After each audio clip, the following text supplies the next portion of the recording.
Good evening, guys. What's going on? Good evening. Uh, Wait. Oh, there I am. There you go, Lou. All right. Oh, there we go. Now the video's going. Huzzah! Except I'm not. What's wrong with my picture? We can see and hear you just fine. You're good. Yeah, so we could see. Yeah, Lou, you're fine. Coming in You're crystal coming loud clear. and clear, aren't you? Oh, maybe I gotta press some here. Okay, there we go. Yeah, I had to press the button. Hey, it wouldn't be a Walker Report show without a little technical difficulty. Exactly. That's exactly. Or mine. Maybe one of these days we will have no technical difficulties, but we can pray for that day to happen soon. So Yeah. If we can One of these get days. rain up in my area, we can get anything. Okay, if we can have that, we can get anything. If we got some rain, Right? Well, we had the. How was? Go ahead. But how was it on Mars though? Over there where you are? It's pretty all right. Or is it Jupiter? I forget. It's the ISS. There you Oh. go. Low Earth orbit. Low Earth orbit. Oh. Spacewalk here. Yeah. How do you handle all that freeze dried stuff though? Because as you know, Mars ain't no place to raise your kid. Good song. It's cold as hell. It is. Good song. That's a good song. Rocket band. The movie was good. I haven't seen it yet. Yeah. I wanted to. If you like his music, it would be worth going to see. Of all the struggles he went through as a musician coming up, Yes. and of course, I mean who he is today. I mean, he's one of my favorite artists of all time. One of my all. Yeah, agreed. You know, Same here. So, he's awesome. Yeah. I've always been a big fan. Just one more thing. What's that? Don't the sun go down here, you know. I'd be a honky cat, won't I? Yeah. No. Of We course. can just sit here and talk about Elton John for the rest of the for the next hour. I did not plan this monologue, but when I saw the space and everything, I thought, well, why not? Oh yeah. I haven't taken the time to upload any other backgrounds or anything. I can do that sometime. Okay. Well. Okay. So they handed out the MLB All-Star. Yes. I don't think there's a surprise of who the guys won. I don't think there's a shocker. Either one of those. I don't think there was really any surprises at all. Who won NL Rookie of the Year was Paul Skeens, the pitcher for the Pirates. Of course. Yeah, I don't think there was really any. So his second half of the year wasn't as great as his first, so that might have been a little bit more into consideration of taking someone else. But for the most part, I think Skeens deserved it. But because in the first half of the year, Pittsburgh was doing great. They were cruising along. They were first place in their division, and then by the time the summer came, back to normal. By Pirate standards, I mean, because they were just at least they weren't the White Sox or they were the Florida Marlins, but still, I mean, they were bad enough. Well, back to disappointing. The White Sox set a new MLB record, so. Yeah. So. It could always be worse. It could always be the Sox. Yeah. Yeah. Yep. Yeah, but when you're high, you're high. You're not. When you suck, you suck. Yeah. That's the hard part about being bad in the MLB is that you can't quickly rebuild like you can in other sports. Like definitely in football. Especially the last handful of years, you can find, if you find two pieces, you find a quarterback and a defensive and one defender, an end, a linebacker, a corner, and a great coach, and the right coach that really gets the players excited about playing again. You can take a disaster, and in 3 years Yes. have them 9-1 and leading the conference.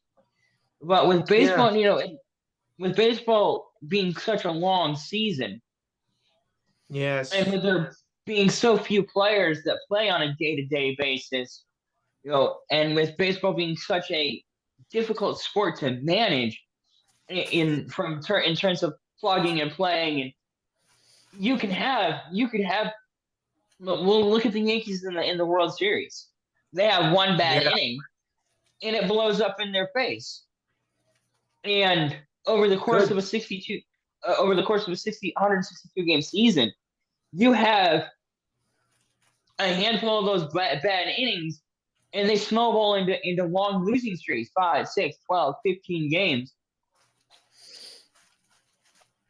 And if you have 6-game losing streaks over the course of the year, that's 48 losses right there. Yeah. And it's hard. Whereas like with football, if you get a quarterback, a good head coach, a good offensive coordinator, good defensive coordinator, and a solid defender, whether it be an edge or a middle linebacker or a shutdown corner, and a couple of veterans that can really pick up the offense and defense really quickly and can provide a spark to a young core of guys that can bring up those guys like what you see in Detroit or San Francisco, as they've rebounded from their middling years in the mid 20 teens, now to being a perennial Super Bowl contender. With a baseball team, you've got to have 9 guys that can hit and play the field. You have to have like 6. Let's say 6 guys. 6 guys that can hit day in and day out, and 9 guys that can play the field. And if you only have 1 or 2 guys, you're in for a long season again. And with the way that MLB development takes, you might have 2 guys in your lineup every year that are 90 plus in the field, hit 300 plus, drive in 80 plus runs, hit 30 plus home runs. Yeah. That are 2 plus, that are plus 2 and more, that have an OPS of 600 or 700, but you can't win generally platooning guys out there on a nightly basis. You need to have 3 solid starters, 5 to 7 guys in your lineup that are going to hit 280 plus. And it takes time to develop those guys and bring them along. And each level gets harder. Like we were talking about A ball last week, and how most of those A guys are going to stay in it. They're never going to make it to Double A. You have maybe let's say 1,000 guys make it to Double A, and of that, you might have 550 that make it to Triple A in a given year, and of that, 100 guys that might make it to a major league roster in a given year or going into the next year across all teams, the 30 teams in the MLB right now. So rebuilding an organization from the bottom up, which is where Chicago is that much more difficult in baseball than it is in any other sport, especially without a hard salary cap, where the Yankees and the Dodgers and the Mets and Baltimore and Boston and the teams with money can load up every year and get the best free agents and the best players and the best everything.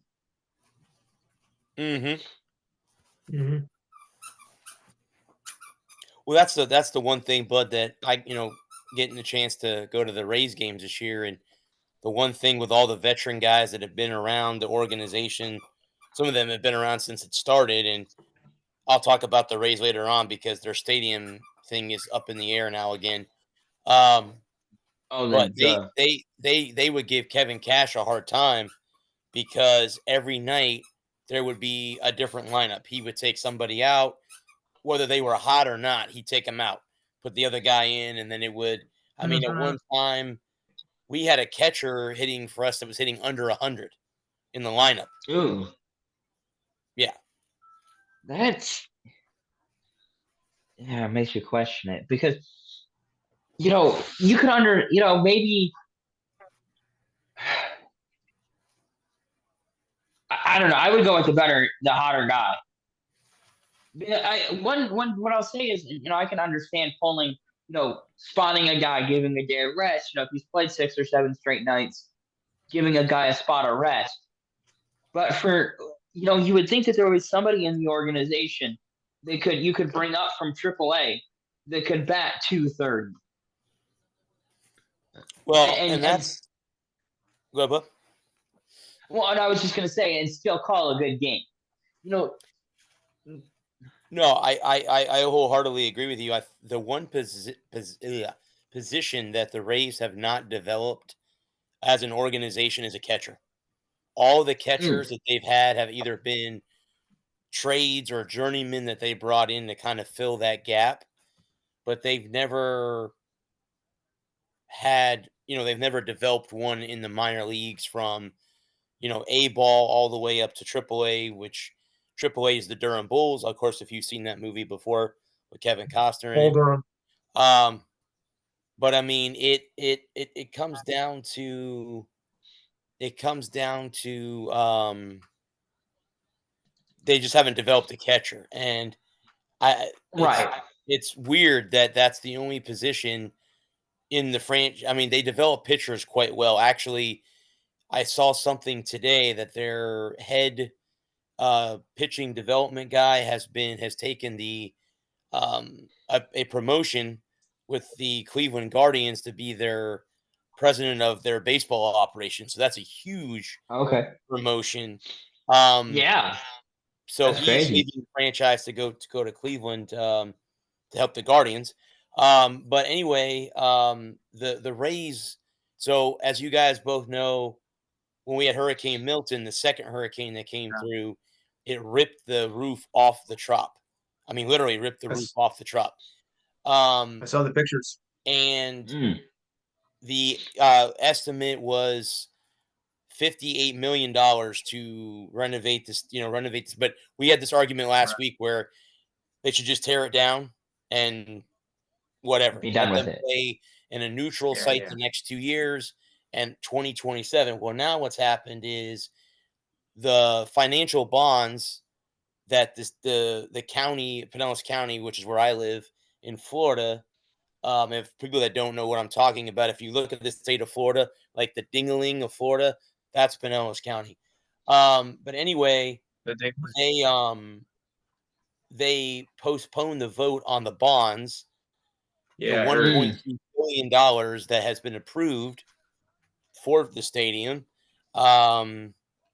So that's been pushed back to December. That makes sense. They have new county commissioners that are voted in. The Rays wanted this done before the election happened, obviously, because some of the commissioners that have left voted yes, and the new commissioners that are coming in were voted no. So, yeah. So now they don't know what they're going to do. As of right now, the city just approved only 25 of the 58 million to fix the stadium. So next year, because that's basically they have to kind of get those repairs started now, so that by 2026 the stadium can open on opening day.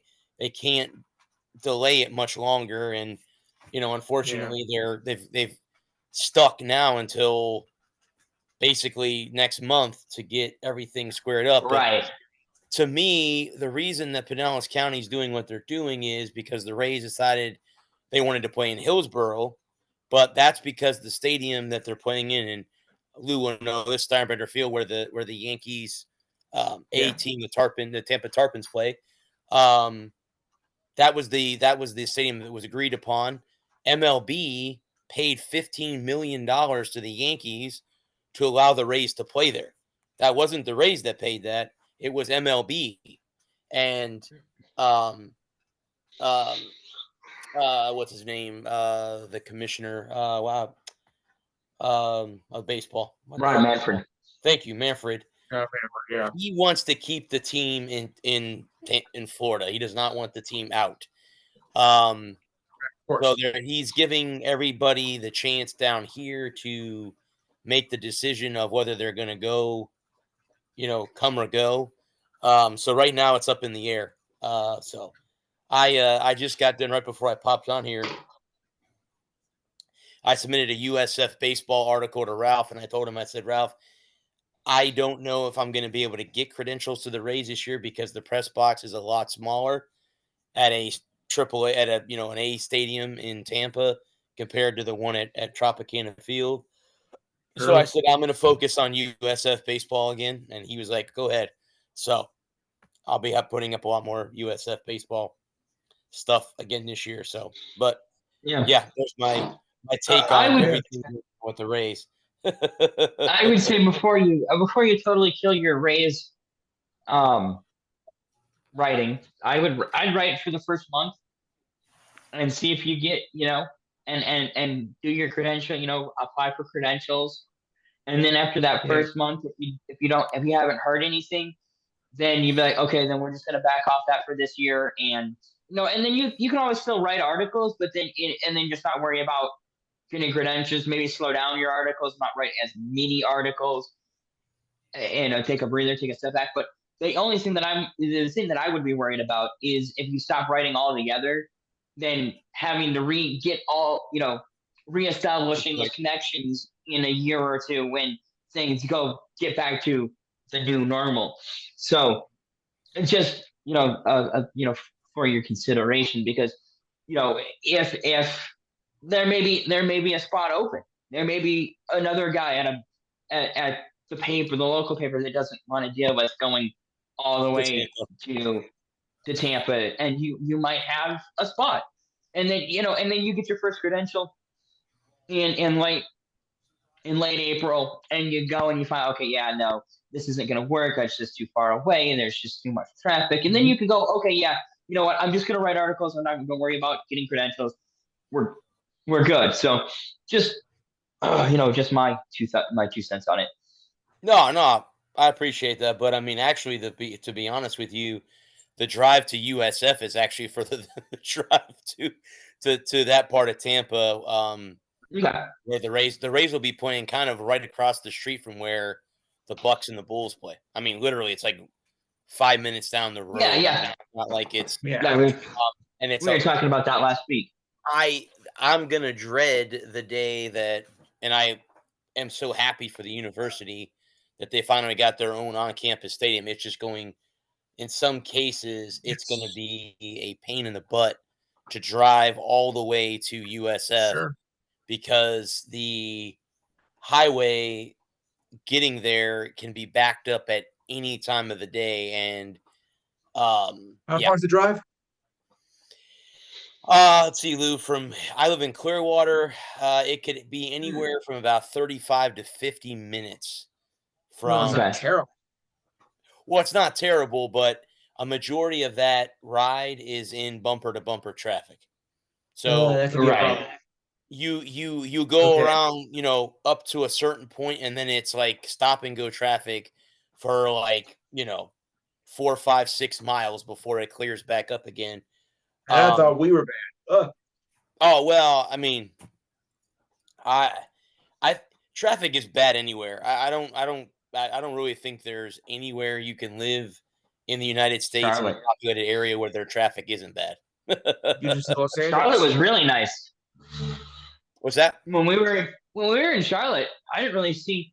When we were there on Memorial Day weekend during race traffic, and it was rainy too, so that might have had an effect. But yeah, no, I thought driving around Charlotte was really nice. I really enjoyed driving around Charlotte. Oh, I'll be right back. Yeah, Charlotte's a nice city. It's a nice city in North Carolina. Yeah. I would definitely. Yeah, definitely go back because that's a very, very nice city. I get, and then visiting Nashville was nice. I think that's a nice city in Tennessee. Um, Yes. and then going to No, Vegas. driving in Nashville, that's scary. Whew. Yeah, see, I didn't have to do that. We flew and we took public transport. We took an Uber to downtown Nashville and then got off on the Uber. No, I'm sorry. We took the hotel trolley Oh, from okay. the hotel to downtown Nashville. So when we saw the Lightning play, and I have to say this: if you're a hockey fan, you have got to get to an outdoor game in your lifetime. Like you have Okay. got to because Yes. it is so different. I mean, obviously, Well, obviously obviously, sure. it's great. Hockey's just great overall. Well, no matter hockey's Indeed. great live. That's one of the greatest live sports that you can actually. I'll be there next Wednesday, actually, the day before Thanksgiving. But I mean, Right. and now I was planning on seeing Ovechkin, but he's out now. He broke his fibula. Yeah, I More than heard that. 6 So he's weeks. out. Yeah, he's out now for Oh, a while. yeah. Wow. But yeah, like I said, if you're a hockey fan, if you can, I mean, again, everyone's not lucky financially or whatever, but anyone out there that Right. has the opportunity to go to a game outdoors, like I said, it's so different because again, you have the inside, you have all that noise, and the roof, keeps the noise Yeah. incapacitated. When you're Right. outside, and again, at college stadiums, you hear it. The big college stadiums, you hear it. But it's so different when you are outdoors. And to go to Nashville and hear, 30,000 Lightning fans in the stadium, that's kind of cool because you're the road team. You're not the home Right. team, Right. you're the road team. And to be able to go there and hear us as a unison was great. And then to win the Indeed. game on top of that was even Yeah. better. Yeah. Um, To bring the noise as the road team, that's Yeah, always fun. I mean, it's different too, when you go on the road to see your team play on the road. Like whether it's baseball, football, whatever, because you're the road team, so you're the enemy. It is so Right. different, like walking in Nashville, walking into their shop at their arena and seeing all the yellow and navy blue because that's their colors in Nashville, and um, Yeah. Yeah. I forget what their motto is, something city. I'm not sure what it is. Anyway, they Smashville. Smashville. City? Smash City. Isn't Smash City? Is that what it's called? Smashville. Smashville. Smashville. Thank you. No. Yep. They We smashed this city. No. they have Rock and roll. they had those jerseys all over that shop, and you walk in Oh wearing one yeah. of those here, and the people in the shop give you a weird look. Oh, Right. what are you doing in here? Yeah. Nashville's a really. I will say Nashville's a really nice city. It's. I would say Nashville is the what I think Nashville is Nashville is a small big city Okay. in terms of like area. Like Nashville is one of the older cities down here in the South. Nashville has always been a big city, but it's an old big city. So Mhm. Nashville, Nashville has a like that kind of a East Coast meets South feel where because like Boston and New York and Philly, the old cities out back east, when they were already big cities when automobiles came up, and Nashville kind of has that same small big city, like small, not small town, but small in terms of just its size for a big city. Right. Like everything feels like it's right on top of you. True. If that makes any sense.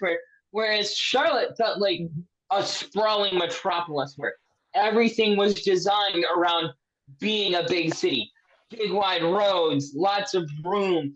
Even the downtown area which we were in on Sunday night after we got home, after we went back to the hotel room and we went back downtown to check out downtown. it still had that. It felt big. It felt open.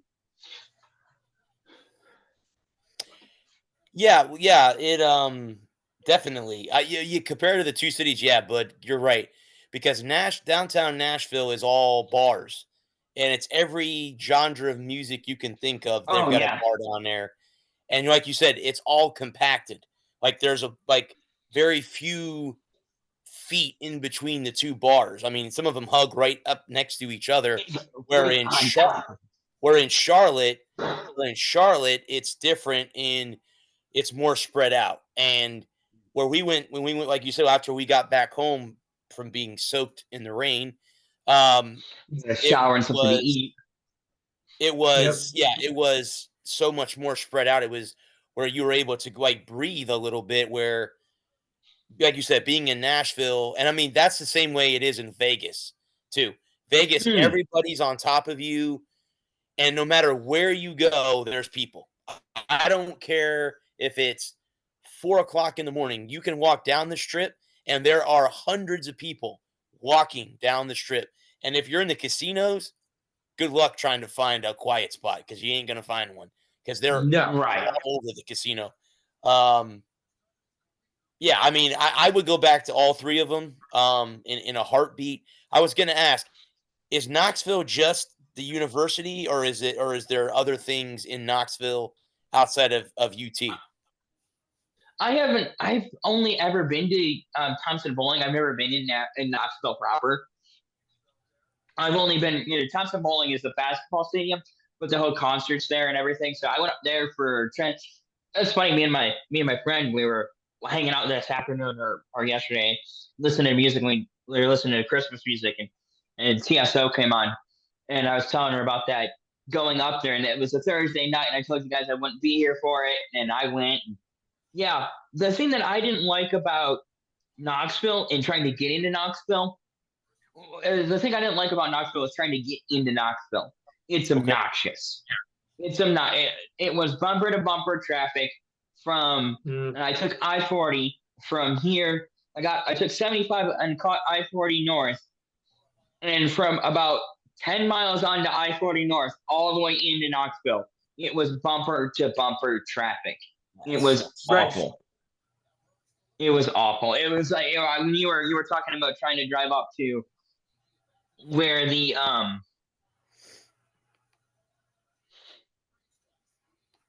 whatchamacallit's play. The Turpins or the Bulls. I was like, Yeah, yeah, that right. sounds like trying to drive in Knoxville. Yeah. It was awful. And I got to Knoxville at, I want to say just before 6 o'clock, just after 6 o'clock.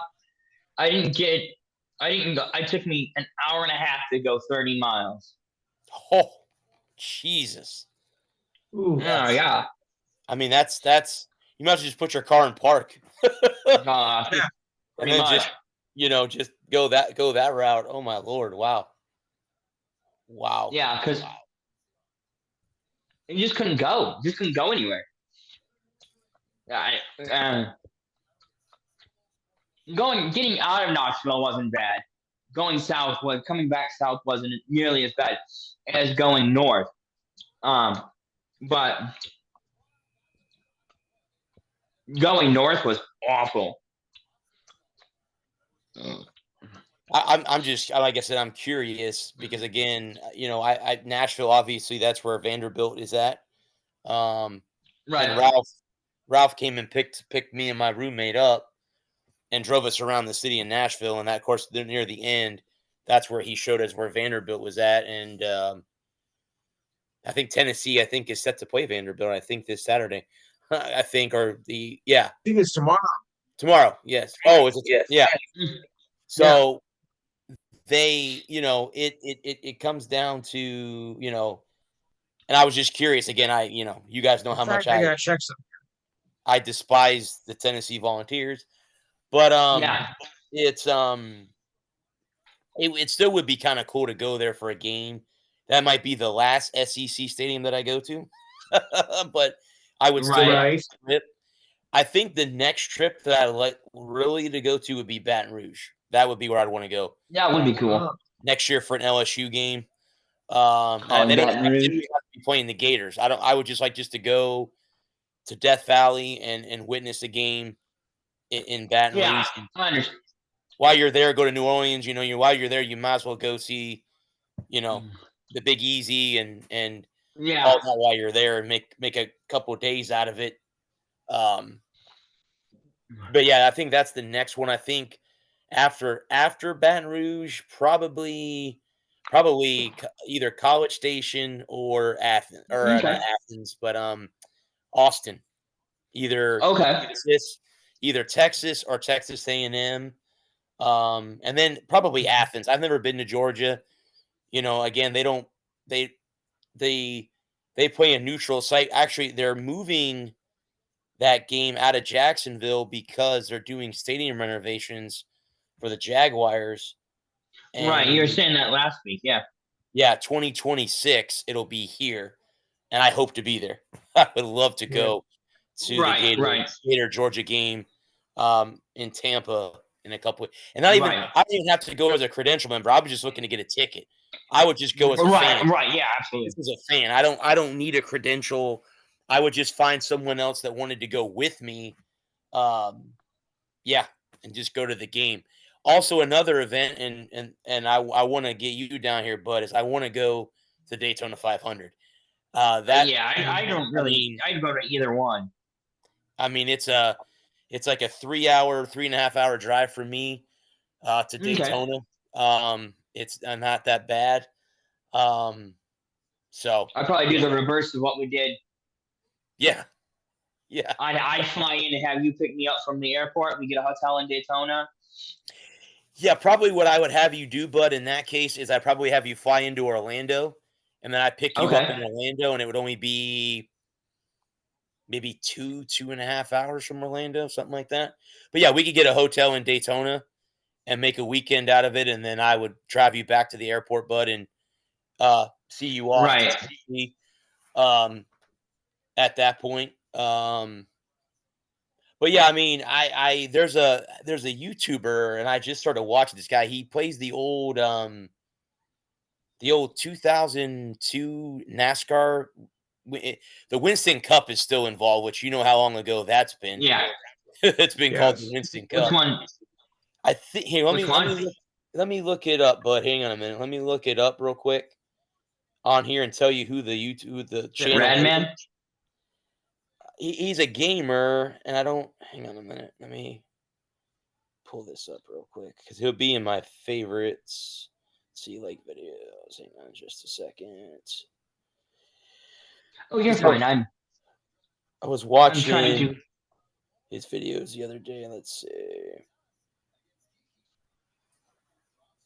There we go. Finally figured it out. It's the YouTuber is Mim Nikki Y or Nikki U 787B.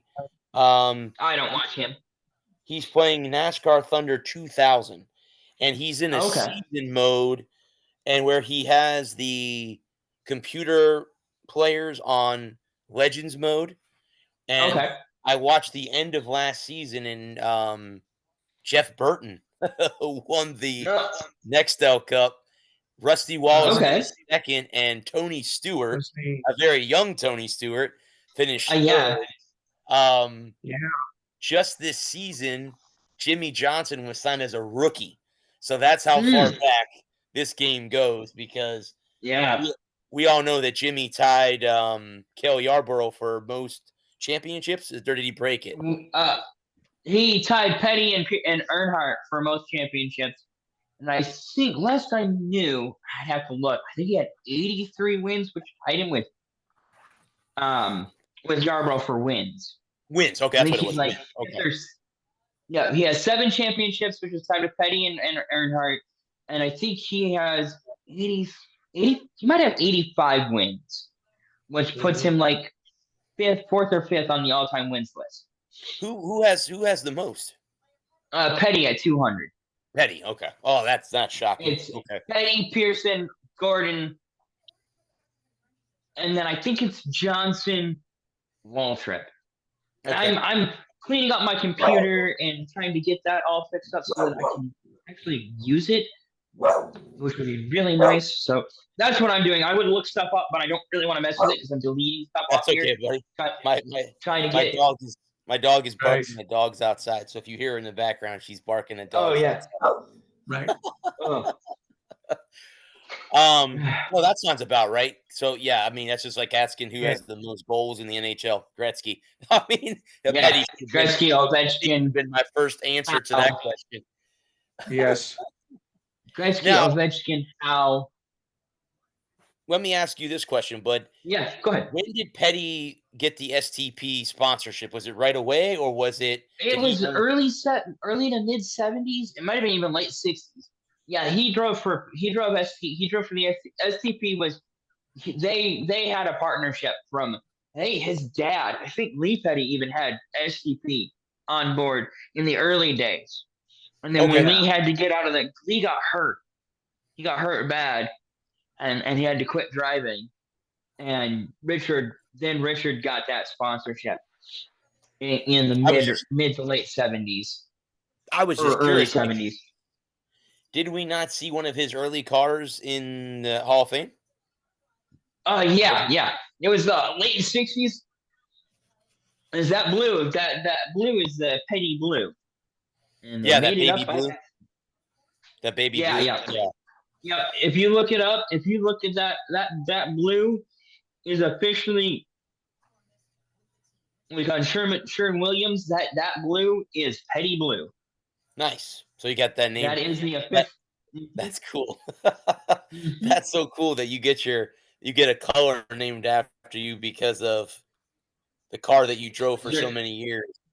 Yeah. Because it is associated with your name. And then Dale Sr. was Lee jeans, right? It was blue and yellow. Wrangler jeans. I'm Wrangler. sorry, I got the wrong jean maker. And then he got Interstate. Is it Interstate? No, who was his sponsor? GM Goodrich. What was the Goodrich? That's right. In 86 or 87. Mid to late 80s. It was 86 or 87. I don't remember which year exactly it was. Fun story about that. Wrangler got on board in the early 80s. Like they were his first big sponsor. And they were with him, and then they decided they just didn't want to spend the money on NASCAR anymore. It's too much money, and they weren't making a return on their investment like they wanted. So they got off the car, and GM Goodrich approached Childress.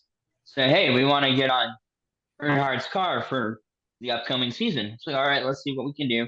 So they came up with a concept, and the car was originally going to be blue.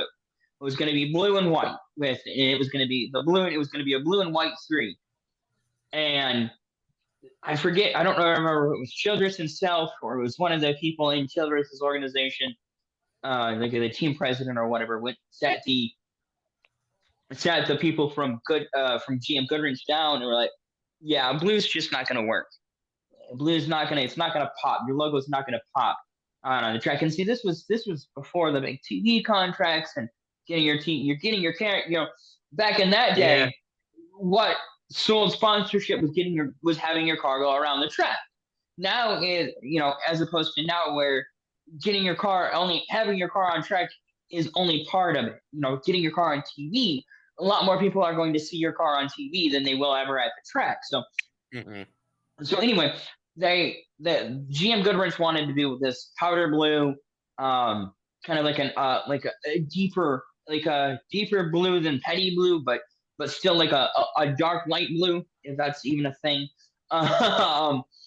And Childress the Childress people wanted to go black. And they were like, and they were split, and they went down to the speed weeks for Daytona. I want to say it was 87. I can't remember. It might have been even later than that. It might have been like 88 or 89. It's been too long since I looked it up. But so they go down to speed weeks, and they got half the car painted blue, half the car painted black. and they took it around. They made a couple of laps, and they brought it in. And the Goodwrench people looked at Childress people said, "Do it black," and walked out. And that was the end of that. And he was black number 3 from there on. I think that color fit him well because when he came out with his white and black, race uniform on, those goggles. Yeah, it just and with the way he was, I mean, the Intimidator, that was his name. Yeah. That was his name. So it would be hard to intimidate a person in a blue car. No offense, because blue's my favorite color, but it's hard to intimidate. But when it's black and white and silver, yeah, that's a little bit more scary. It's just a little bit more coming in your rearview mirror. Coming in your rearview mirror, at 200 miles an hour. So yeah, like a zebra. Like an angry water buffalo. Yeah. Well, see, I don't know, and that's all hindsight, right? Had Goodwrench put their foot down and said, no, it's going to be blue. And we had this concept of a blue and black Goodwrench car, and they had gone with blue, and we'd all be sat around here going, blue just works. Yeah, correct. It just, it fit his personality. He was blue, and then the sky is blue, and you see him all day long, and you couldn't do anything with him. Yeah. So I kind of think that's one of those hindsight things where now that we have the rest of the story, as it were, we have the benefit of having the rest of the story, and we know how the story ends. And so, at the time, I think black is obviously the right choice. Yes. All I'm saying is that if they had gone with that dark powder blue, which it wasn't like dark blue, it wasn't like navy or anything. It was more about it was a lighter blue, but it was still darker than petty blue. And I think that we would be sitting here going, man, I couldn't imagine him in a black car. It'd just be weird, had it gone the other way, Mm-hmm. Yeah, because in the game that I was talking about, he is in the Goodwrench car, the black. Right. Yeah, because that was his. Gordon is in the rainbow DuPont car, which I know that went away, but that was one of Jeff's first paint designs, if I'm not mistaken. Primary schemes, was the rainbow that was his DuPont car. Yeah, the rainbow car was 93 to 2001. For the 2001 Daytona 500, they rolled out the flame car. And did he win that year? Yeah, he won the championship that year. Waltrip won the 500. Michael won the 500, and Gordon won the title. How many championships does Gordon have in his career? Yeah, 4. That was his last one. He won in 95, 97, and 98. Then Jarrett won in 99. Labonte won in 2000. Gordon won in 2001.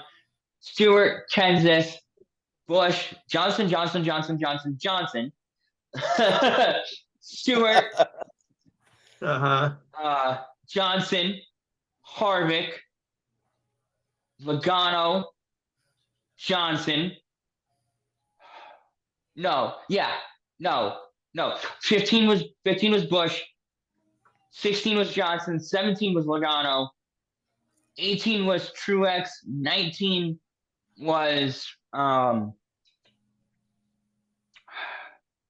Busch again. Then it was Elliott, Logano. Elliott, Logano, Larson, Blaney, Logano. So Logano won it last year in 23. This current year, 24. Okay, 24, yeah. Yeah. Because the new season starts in February. The shootout is first, but then the Daytona 500, right? Is that correct? Yeah, okay. How it goes. Yeah, that's how it's going to be. And the shootout this year is going to be at Bowman Green Stadium in, I think it's in Virginia. Oh, so they took it away from Los Angeles? Yeah. Okay. It just didn't draw.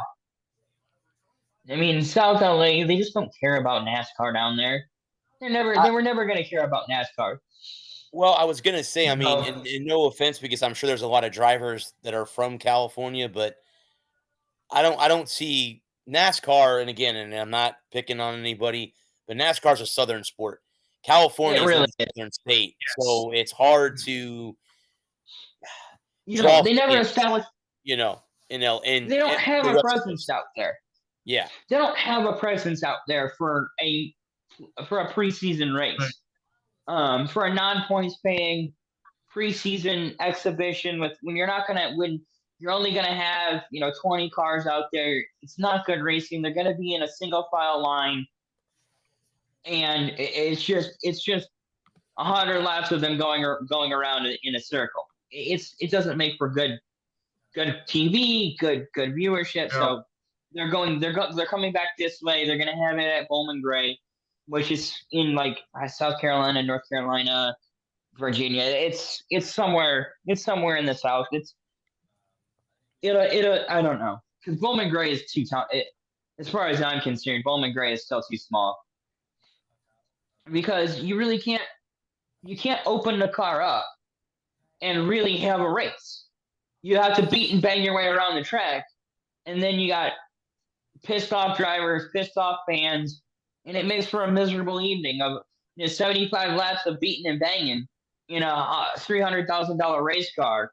Isn't a good Yeah. Saturday night. When even on your local short track, they don't go out there and beat and bang like that. They got right. too much money invested. If you got, let's say you got a car you built from the ground up, you spent $8,000 to buy a car and get it race ready, and then you're putting $2,000 in it every week to keep it race ready, or $1,500, plus 25 hours after you get done with 5 hours a night after you get done with work, just to go out there and screw around on the local short track on a Saturday night. You're not going out there and beating the brake bumper off the guy in front of you. Right.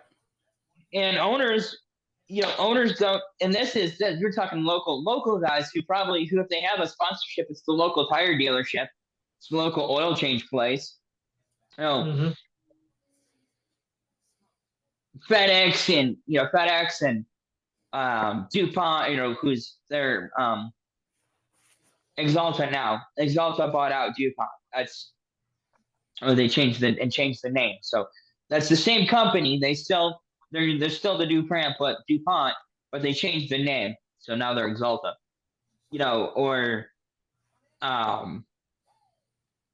Hendrick doesn't want to put out another $300,000 to put a new car under Larson. Just have him go out there and wreck it in a non-points paying, non-championship impacting race. That's why they wanted to get away from Daytona, because they would just wad them up. They wanted to get away from Daytona because they didn't want to just wad them up. Have them run 20 laps or 80 laps side by single file, and then with 5 to go, somebody takes the bonsai move to the inside, and they wipe out the whole field, and nobody wins, and everybody goes home unhappy. And fans are pissed, drivers are pissed, owners are pissed because they just junked a $300,000 race car. I got nothing to show for it. Mm-hmm. So they went and they wanted to get more interest in the race. So that's why they tried to go out to California. That's why they wanted to do it in California, in the Coliseum. And it just didn't put on a good race. And you still ended up with. Do they race Indies in Cali, or do they? I know they have an F1 race. No, there's F1. The F1 race, I think the F1 race is at Laguna Seca. Okay. I can't remember if they still run Laguna Seca. I know they ran out on Long Beach. They run Long Beach, and I think that's like the second race of the year. They go to St. Pete, and I think they go to Long Beach, but that's a street course. And they wanted to do a NASCAR race in California. They wanted to do an oval race, so they wanted to do a spectacle and have an interest put on a show. They tried to put on a show.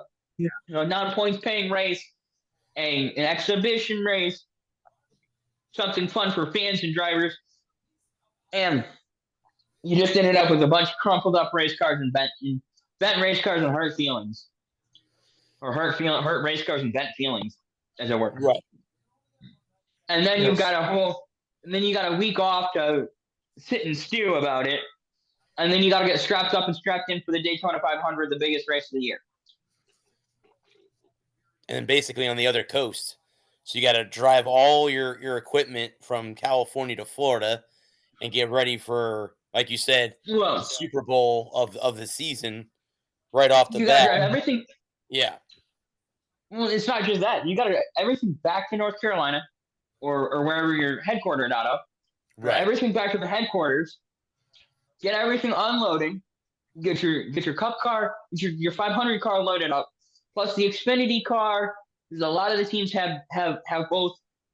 They either lease space out to the Xfinity teams, or they have their own Xfinity team working out of the shop. So you've got and a lot of teams have truck teams either working out of the shop or own truck teams. Not so much as it was, but 2 or 3 years ago, for sure, there were a lot of Cup teams that had all three: a Cup car, an Xfinity car, a truck.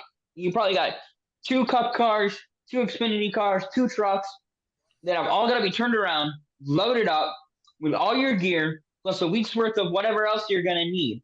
Because you're going to be in Daytona from Sunday to Sunday, because you got qualifying, you got the Twins on Thursday, and then you got practice on Friday or Saturday, and then you got the race on Sunday, and then if it rains, you might have to be there longer. So you need to work a week's worth of clothes, dental care, dental hygiene or hygiene products, everything you got to take with you from North Carolina, drive it all the way down to Daytona.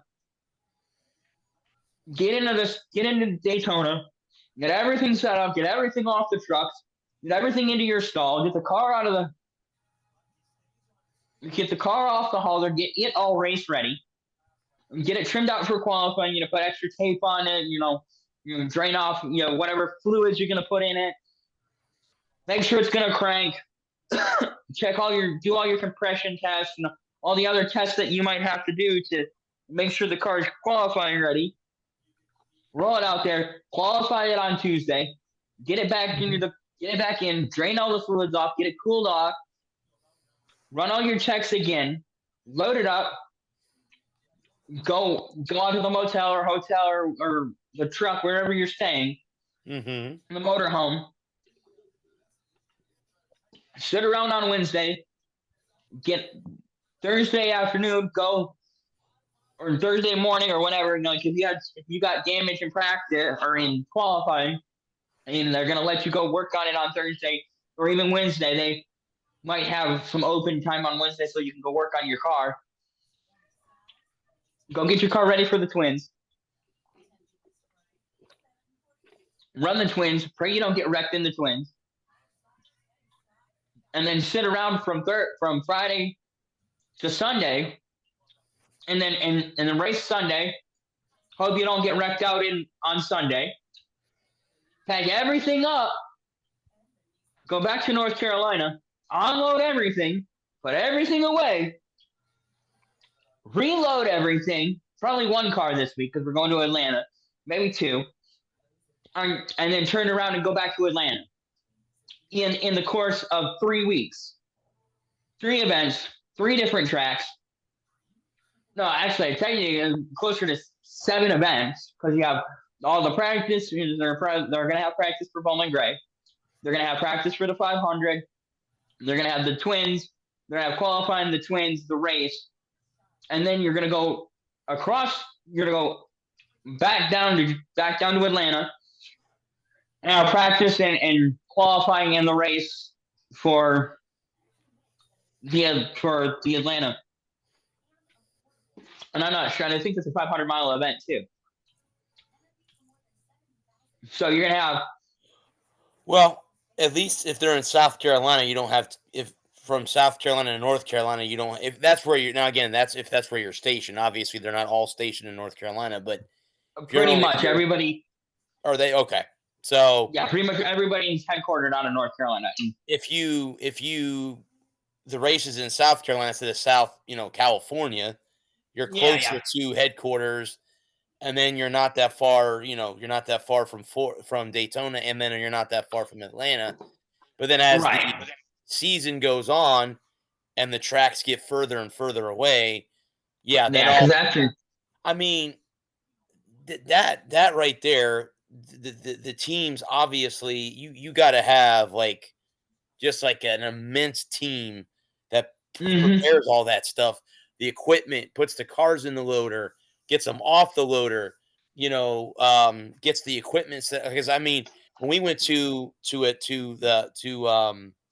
Charlotte to see the 600, you were showing me what was in the pits because you could kind of see some of the hmm equipment and how much equipment the pit crew has to deal with. Because yeah, I'm assuming they're prepared for any type of accident. eventuality.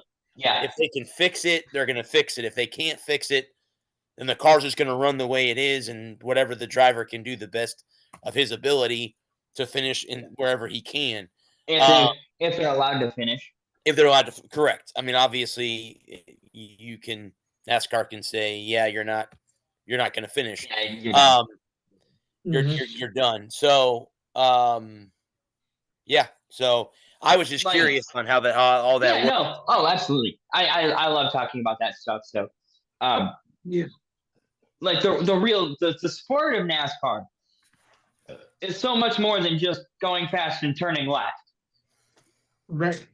Like the bit, like because like that's the business of the sport of NASCAR is turning left and going fast. But the business of NASCAR is the logistics of coordinating. Some teams, like you might have 15 employees.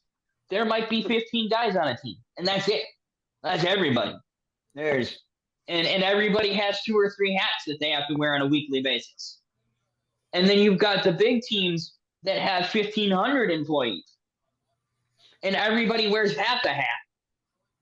And there's some guys. There might be he's the tire specialist, and because he went to school for understanding. He went to school for mechanical engineering, and he's really good with balancing tires, and that's his job. But on Sunday he's also the chief water getter and the right front tire changer and the pit crew coordinator, because we can't afford 3 guys to do that. We can't afford 3 guys to do 2 jobs, whereas Hendrick and Gibbs, they've got 4 guys to do 1 job. Well, I mean, so what you're saying, Bud, is not all NASCAR teams are built the same Not all as far NASCAR as teams are created equal. yeah. So as far as it's kind of similar, Bud, to like MLB, where you have your teams that are Almost, high yeah. revenue and you got your teams that are low revenue. So that's kind of how it Yeah. works in NASCAR as well. Okay. Yeah. In a way, yes. In a way, and that's where like the cars are all the same. Like the bodies are all the same, the chassis are all the same, the motors are pretty much all the same. Like the Ford motors are pretty much all the same across the Ford teams. The Toyota motors are pretty much the same across the Toyota teams. The Chevy motors are the same across the Chevy teams. And then each individual team, like Hendrick might have an energy guy who's going to do something a little bit different with like Larson or Chase. They might want something a little bit different with the motor or a transmission. They might want a different gearing in the transmission, something like that. Whereas a small budget team like Rick Ware Racing, or Spire, they're 2 of the smaller budget teams. Whereas Rick has a motor guy and a chassis guy and a body guy, and he might have 2 motor guys, and he might have a transmission guy, 2 motor guys, 3 body guys, maybe even 5 body guys. 1 guy on each end. You might have 1 on this side, 1 on this side, 1 at the back, 1 at the front, and they're all talking, coordinating with each other. Whereas a Rick Ware Racing guy, where Rick Ware Racing has 1 guy. He's the motor guy, he's the transmission guy, he's the body guy, Yeah. and he also, and he's the guy that he's the seat adjuster. Like, whereas Hendrick might outsource that. He might go to a company that specifically makes racing seats and sends all 4 of his drivers to that guy to get molded for a new seat each year. Or Wow. Okay. every month they might go send out Larson and Elliott and Bowman to and who's the 4th guy? I can see his face. I cannot think of his Byron. Byron's the 4th guy. You know, they might individually go for a seat fitting every single month during the season. Whereas Rick Ware can only afford to do it at the beginning of the year. And that's the seat you have until the end of the season. So like that's the business of NASCAR. Understandable. And like whereas Rick Hendrick can afford to have 4 guys for a tire specialist and a chassis guy.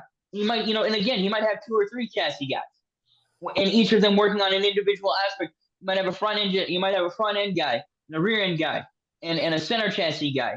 Whereas Rick Ware has a chassis guy, and that's kind of just his job. And then on Sunday, he's also the right rear tire carrier because they can't afford to hire a full-time external crew to just do pit stops. Whereas Rick Hendrick has 4 fully staffed, fully funded individual pit crews that are tied to each individual car. And so those are some of the little subtle things that make a really good team, that separate great teams from good teams from bad teams. And a Rick Ware might have a great crew chief and who can really make a mediocre driver good. And then Hendrick or Gibbs or Penske is coming along and poaching that guy. And so Rick Ware might have a crew chief that can take a Cody Ware or a Corey LaJoie and get top 10, top 20, top 15 runs out of him. And then 2 years later, he's winning Cup championships with, Logano or Busch or Gibbs, Ty Gibbs. Now that he's come along, 2 years later, now he's going out and winning races. And so where did he come? Why couldn't he do that with Rick Ware? It's like because Rick Ware just doesn't have the resources to be able to afford the 4 chassis guys and the 5 body guys and the extra schooling that Rick might want to put these guys through. Your show promised like Chad Knaus like 30 years ago. Now this is a long time ago and things have changed. But back in the day when Chad decided that he wanted to be in NASCAR, he just wanted to do something in NASCAR. He didn't care what it was. He just wanted to be in racing. So 95, 96, he rocked up to Hendrick Motorsports and knocked on the door. And he asked for Ray Evernham. Is Mr. Evernham available? And it's like, not right now, but if you leave your name, we'll get back to you. And he was like, okay. So he left his name and he went back to his car and he was putzing around North Carolina, like in the Charlotte area. And he was just about to head home. And he hadn't heard anything. And he finally got a call. And I could be getting the story not quite right, so feel free to look it up on your own. Right. But it something goes along, something the lines there. He got a call from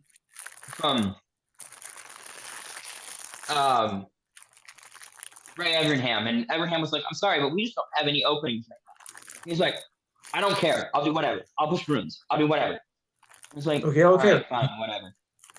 And so he was like, "Okay, fine. You push rooms for like $7 an hour, something like that, And so Chad got in the door. He was pushing brooms and putting things away and making sure everything at the shop was tidy. And they'd go off to the racetrack. And then I can't remember exactly how he got on the race team. At one point he went from being just a shop guy to being a tire carrier. And then he finished school, or he went back to school, or he got schooling somehow. I don't remember if the team paid for it or if he paid for it out of his own pocket, or if he had the schooling already. And he got a spot in some kind of like technical discipline, and he was good at that. And I think it was Carr. He was like a setup man, and he was really good at that. And then they paired him up with Jimmy in 2002, and then they almost won the title in 2002.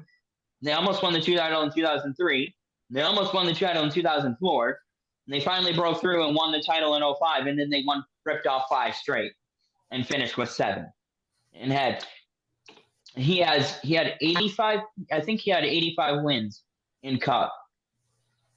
84 of them with Chad, and 1 with Bowman. He's still a crew chief right now today, right? No, he moved up. He's some kind of technical director of being in charge or some shit like that. Oh, so he still works for he's Hendrick. Okay. Yeah, he's a bigwig with Hendrick. Yeah.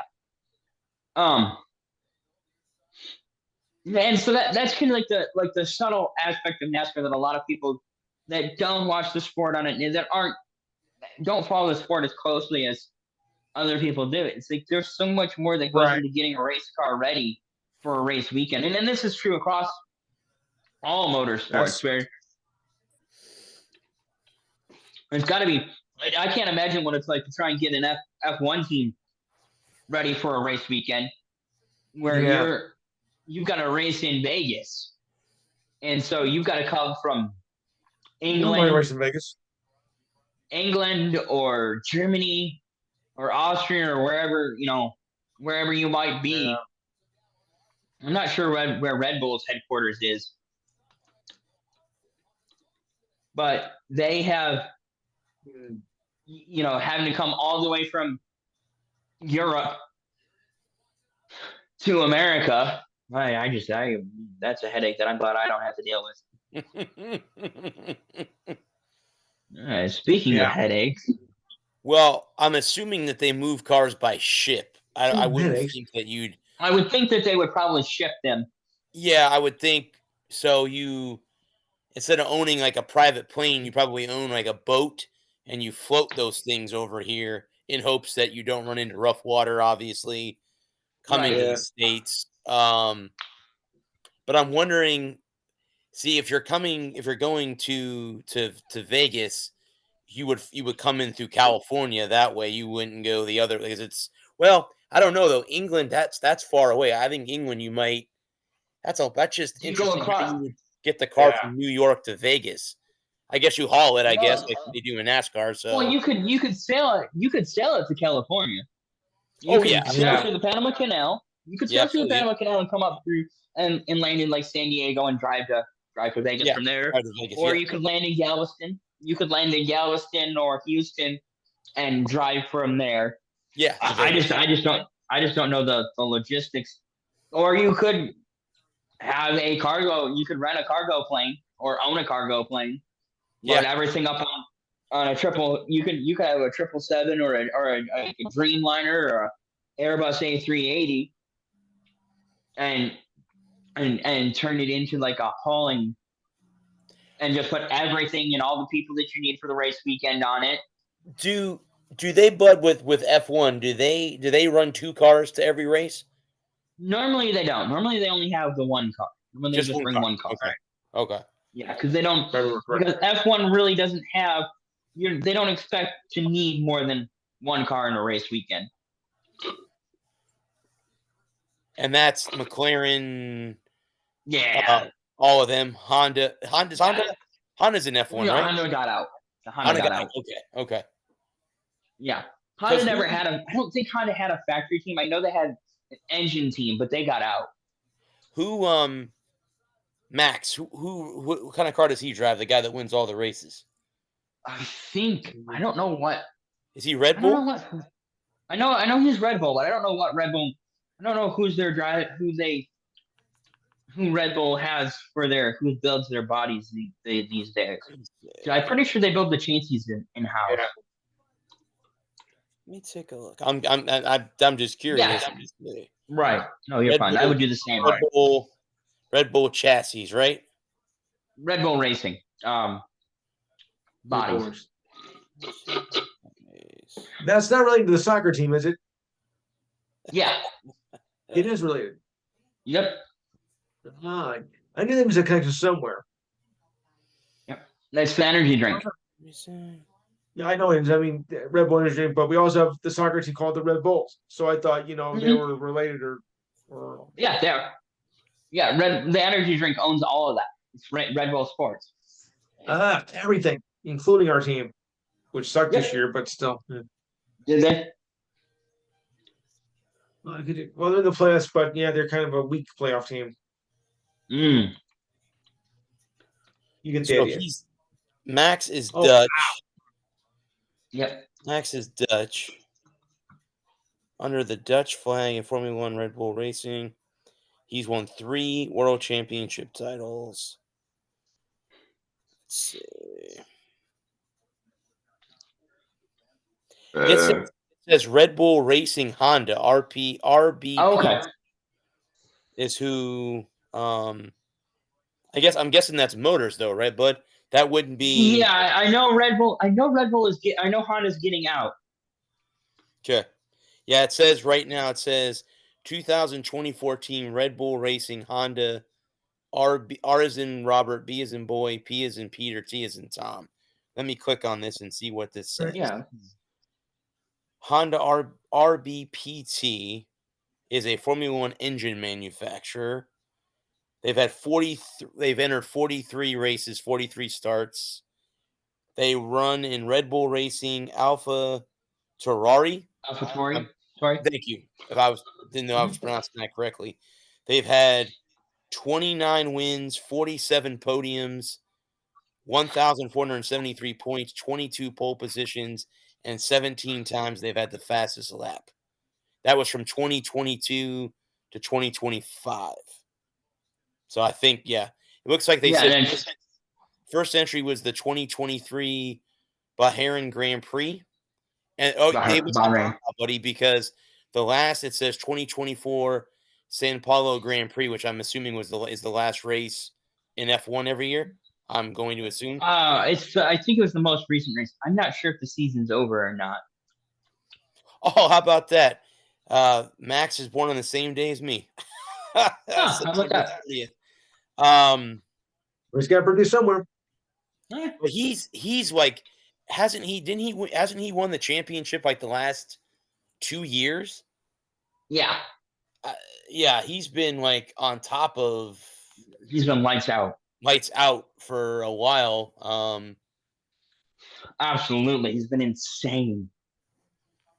Well, last 3 years, yeah. And that's the funny thing is, it's like when I after during the season, I'll watch SportsCenter and they'll talk about the F1 race, and you're like, or I'll have it on my phone and Max wins another race. You're like, okay, yeah.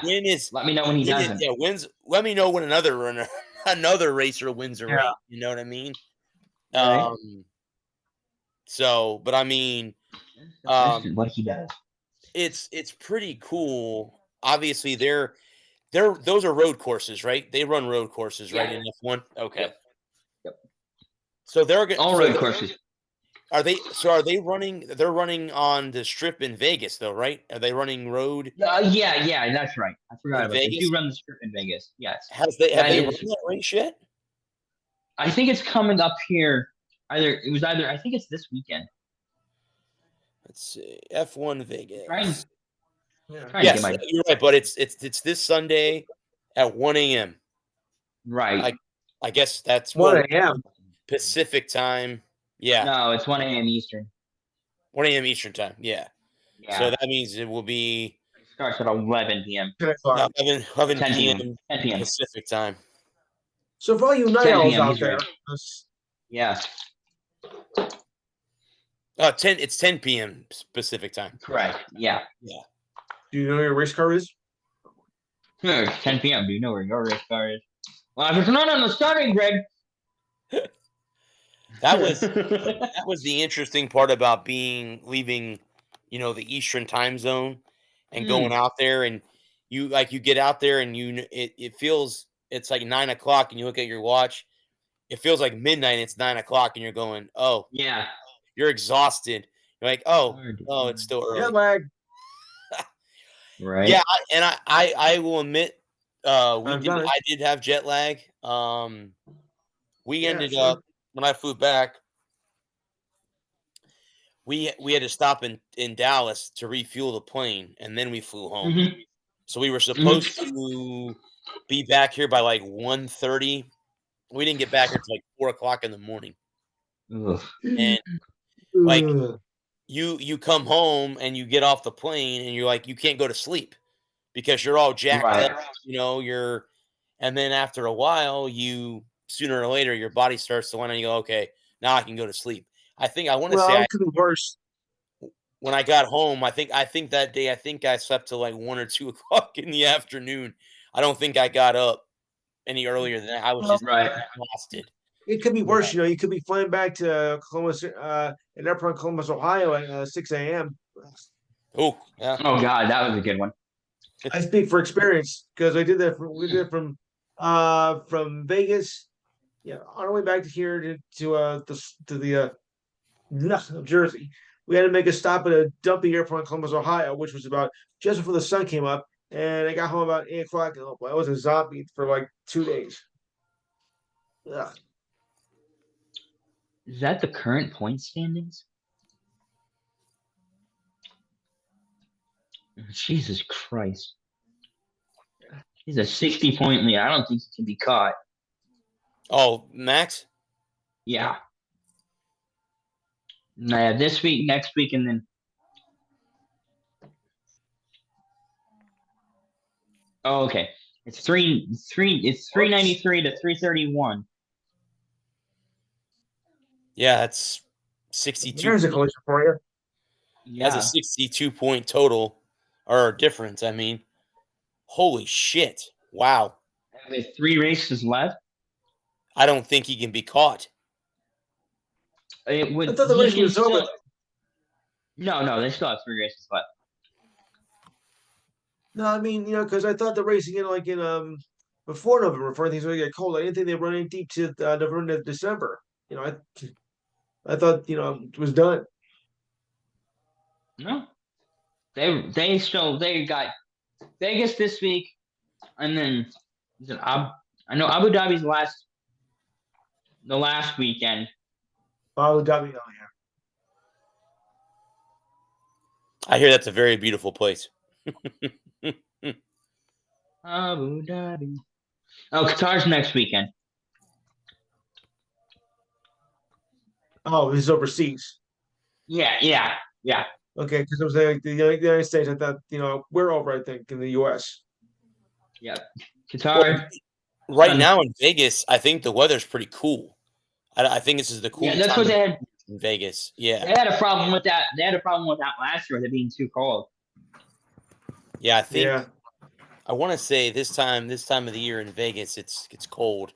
Where during the summertime, it's warmer. So Right. Hot as hell. yeah, no, I was there when it was 100+ degrees, so I can Same tell here. you it's hot as hell. Yeah, absolutely. Yeah. I've never been out to Vegas. Especially if you live from the East Coast, you don't get used to that. I'm like, what the hell? Now I know. Now it's true, and Texas as well. Like, I've Yeah, never been to Texas, so I can't specify, but 3 times. 3 times. never been to Texas. Is it true? Is everything bigger in Texas? so Lou, with Yeah, me, with during So the it was a summertime in Florida, we have humidity, right? And Mm. it's really hot. I heard. And then in Vegas, they have that dry heat. It's worse than the humidity, in my opinion. And again, I'm from the East Coast. Look, 110 is 110. Oh yeah, exactly. Yeah. Anyway, Yeah. like that. Yeah. Let's put it this way. Well, I feel. Let's put it this way. Frosty would melt there in 2 seconds. Yes, it I would. got drive a 17-year-old In your milk. hand, right in Yeah, your no right in shit. your hand too. Yep. Yeah. I feel 100. Milk. I feel that 110 and 10 degrees are the exact same temperature. Yes. Like, I don't care. I don't care whether really hot and really cold are the exact same temperature. They're just no. I guess you can. I guess Katy Perry can relate to that too because she's hot and cold too. Okay. We're trying to do a course of that. Wait, no. That was not Actually seems to be running Hey a little guys, bit ahead this is here. all unscripted. Yeah, we keep telling them that. Yeah. Yeah. Live, unscripted, and you don't know what's gonna happen here because the door just came through the screen right here. You don't see that on a podcast show every day, do you?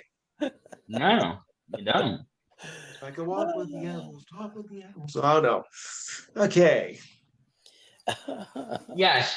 He can still. So Verstappen still has to score. He has to score a minimum of 19 points in the last 3 races Is that possible? to lock up the championship. If he wins any of the remaining 3 races, he's got it in the bag. It's in the bag, yeah. So at least one race he has to win.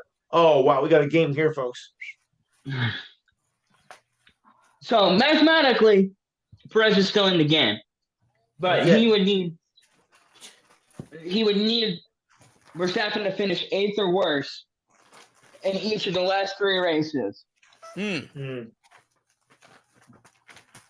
Because he can score, and he would have to get. So you get 25 points for a win. Oh, okay. Then 18 for second, 15 for third, 12, 10, 8, 6, 4, 2, and 1 point for 10th. And so he would have to score. So if he scored max points, because he can get 26 points, which is winning plus the He needs to win. 1 point for the fastest lap. Let's put it this way: he needs at least 1 win, because I'll get right back in the game, or else forget about it. Well, he not only does he need to win, 391. He needs Verstappen to finish no better.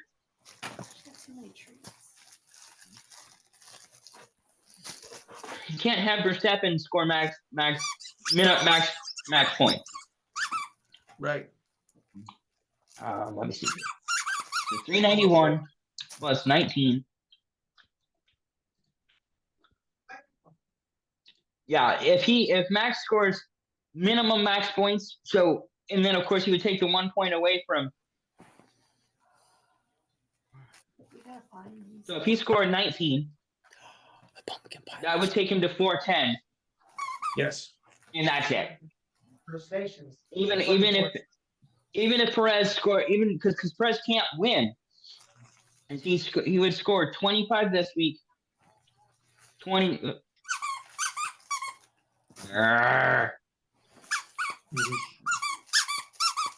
Plus 25. Come on, work with me here. Plus 26. And he would finish with 408. And Verstappen would win the championship by default.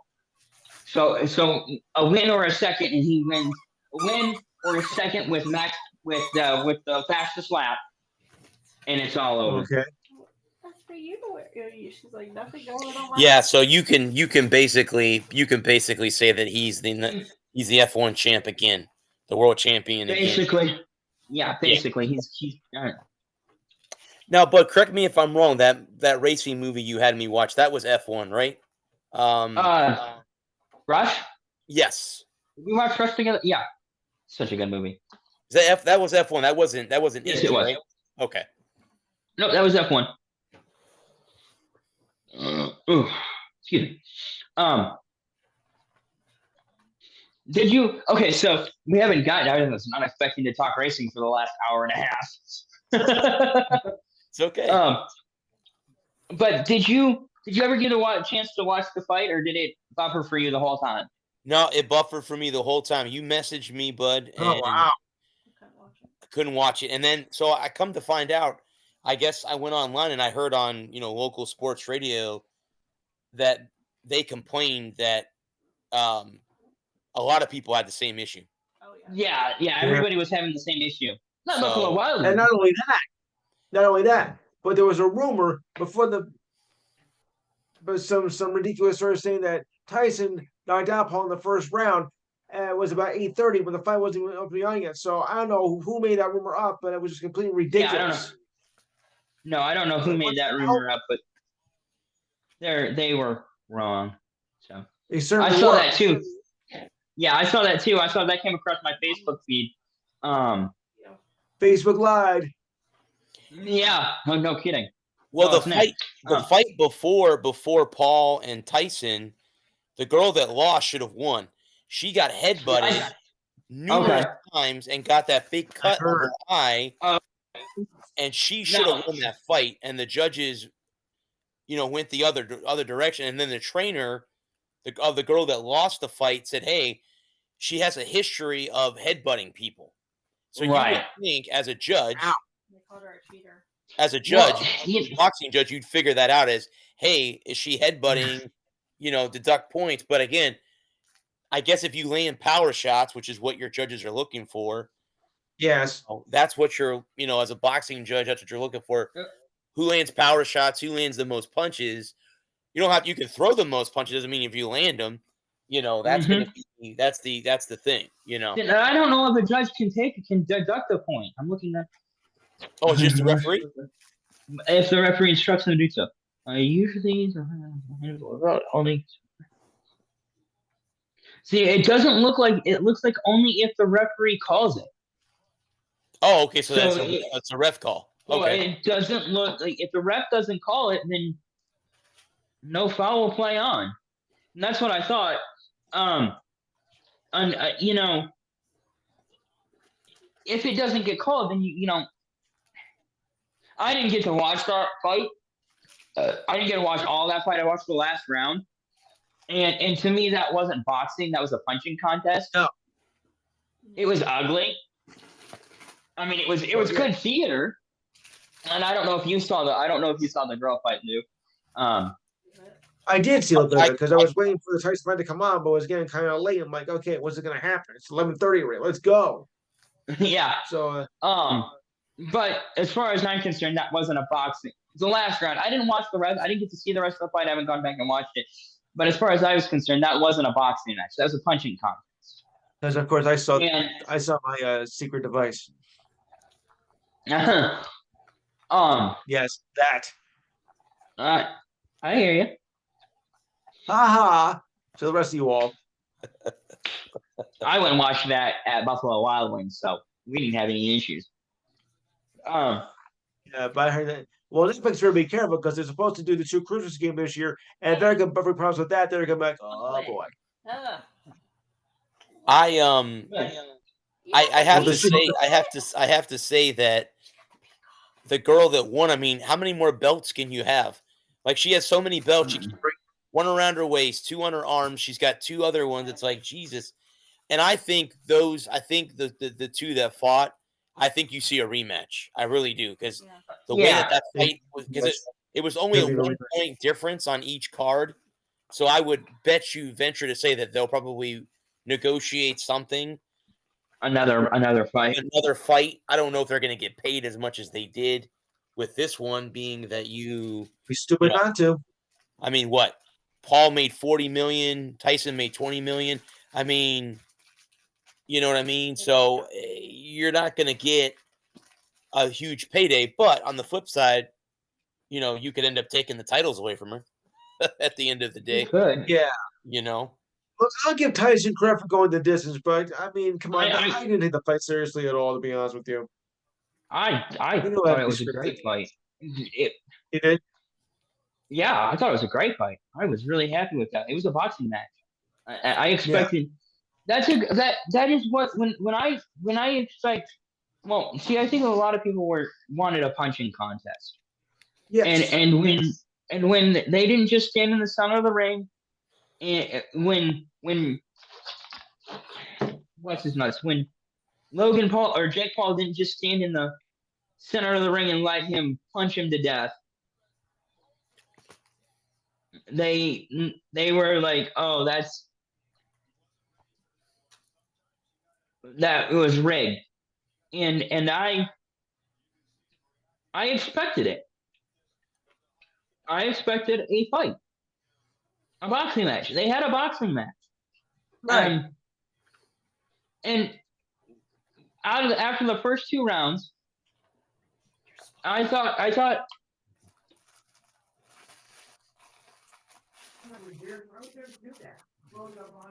I thought it would be 4. She's been- Right.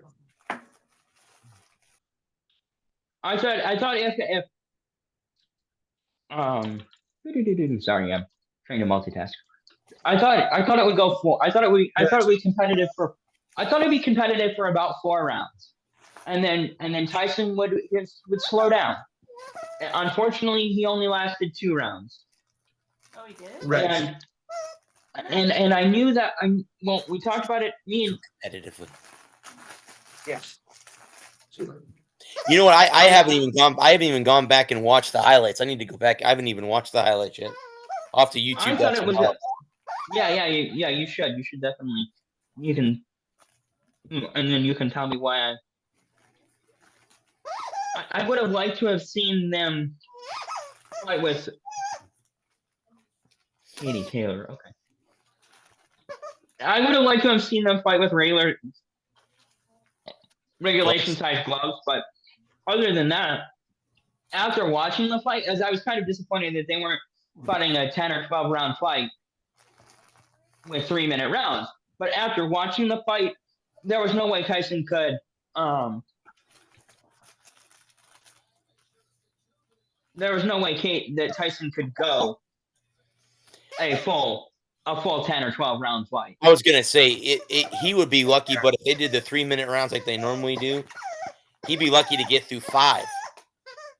I mean, he was gassed after the first 2. Yeah, that's what I mean. So he would have been, and there were only 2-minute rounds, right? It was 2-minute rounds. Yes. Yeah. 8 minutes. He was absolutely gassed. Add on that extra minute, and he's in the ring. Yeah, he would have lasted maybe 2.5, maybe 3, and it'd have been done at that point. He'd have been gassed in round 3. Oh. And that's what they were concerned about leading into the fight is how many rounds could he go before he got tired? Yeah. Well, leading up to it, when it was first announced and they started showing training, and I was like, he's not going 12 rounds. He's going hard for 10 or 15 seconds and then it's cut. He's going, I was watching these training videos that he was putting out. Excuse me. And it was obvious to me as someone who's trained boxing that he was not going to be able to go a full 10, when I was watching, like, I don't know, man. These are not sustained long. Oh, she's WBA champion. Okay. These are not sustained long.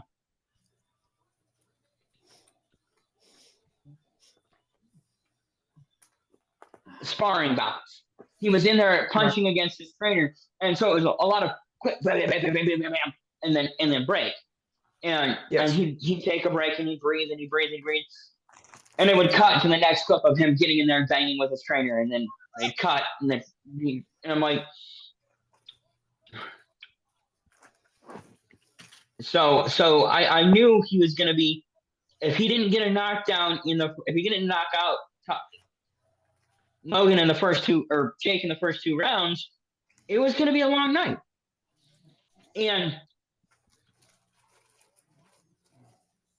then, of course, after the first 2 rounds, Jake Paul just took over the fight. He fought a smart fight. He fought a proper boxing match. What I saw was a properly fought boxing match, which these people out here saying that it was the worst fight of all time, the most disappointing fight of all time, then you don't like boxing, because that's exactly what we saw. It was a proper boxing match. He kept him to the outside. He used his length, his size, his speed to his advantage. He didn't let Tyson crowd him on the inside and swing away. When Tyson did try to step inside, Paul was punching out of it on the back. He would slip and jab. And after that, so I was preaching that after the first 2 rounds, like, use your jab, use your length, use your height, reach that jab out. If Tyson wants to come forward, which is what Tyson wanted to do in the first 2 rounds, he wanted to come forward, slow him down, reach out there with that jab, Keep that jab long. If you're gonna keep your hands down, you're gonna hold your hands down. Work that jab. Reach out there with that jab, and then you can set up off that jab. The crosses. And he did. He hit him with like 3 crosses in that third round, and that was about it. And they just batted gloves until it was over. But big ups to Tyson for hanging in for 8 rounds, because he was absolutely toast after the 4th round. Well, I was gonna say, I know I know when the press keep asking Jake, when are you gonna fight a real fighter in your weight class? Someone who is trained, and stuff like that. So I'm just curious because I did see. Is there, sorry, is there, I didn't mean to cut you off. I'm sorry. Is there a fight is there a fight in the future that he's looking at?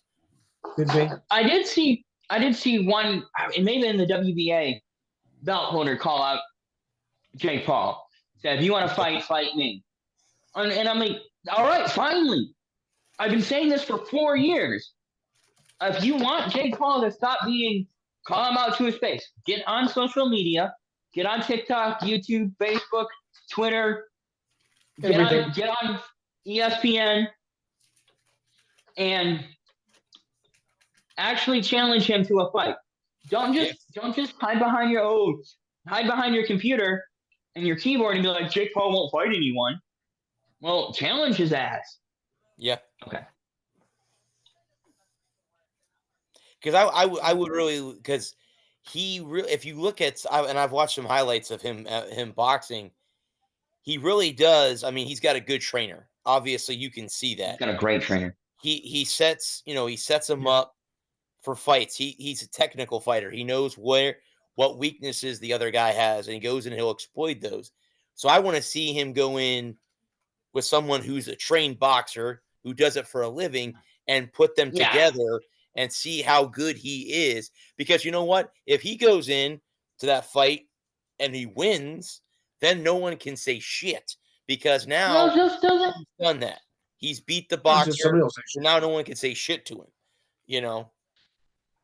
So yeah, I'd like to see him take on a 10-year vet. Ooh, Julio Cesar Chavez Jr. That'd be a good one. That'd be a very good one. He's the son of a great boxer. Yeah. Chavez Sr.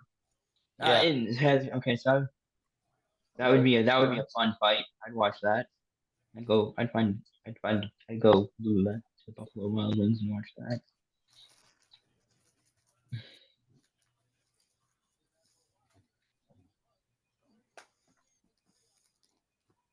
Tommy Fury again. Tommy Fury 2. Canelo. Yeah, I don't like Canelo. Oh, okay. And McGregor. That's not going to happen. No. Yeah, I'd like. Let me look and see real quick. Canelo would be interesting. That would be an interesting fight. Who's that? Triple C. Isn't that what they call him? What he calls himself? Yeah. He calls himself Triple C. Right. The problem that I have is that so many of these guys are old now. Yes. And Canelo's not old. I mean, he's not Jake Paul's age, but he's not old. I thought he was like 38. Is he? Okay, I could be wrong. Also, I could be wrong. I'll look it up here in just a second. Because doesn't he hold titles right at the moment? He might. I'm not sure. Give me 1 second to look it up. Well, I'm thinking. How about Canelo Alvarez? Oh, that would be a good fight. Yeah. Be a good fight. I like that. He's 34. Now, yeah, there you go. What class does Paul fight in, bud? What's his weight? I think he moved up to heavyweight for this fight. Because I think he came in at 230. Alvarez fights in middleweight, super middleweight, and light heavyweight. Jay could come down to 180. Because usually he fights at 200. They can fight at catchweight. He fights at 200. Okay. I think he went up to 230 for Tyson. But he could come down to 200 and fight it, and they could fight at catchweight. For Alvarez, right? For Canelo. Yeah. He could come down to 200 or 205, and Alvarez, they could catch a fight. They could fight a catchweight at 180, 200, 205. There's a lot of titles online there because Alvarez holds some right now. The Lightning just lost 7-6 in overtime to the Blue Jackets. Yeah, what a game. Well, at least you got a point. True. Take a point. Good game. Back and forth. That second period, Lou, was wild. Did you see how many goals they scored in the second period? Yeah, I only got a chance to see the third period. It was 3-1, 3-3, and then it was 4-3. Well, I got ESPN Plus, so I was switching back and forth with the Texas basketball game with this, so I went back to this game. But so I went, boy, this is turning to be quite a battle here. Oh, I don't have ESPN Plus anymore.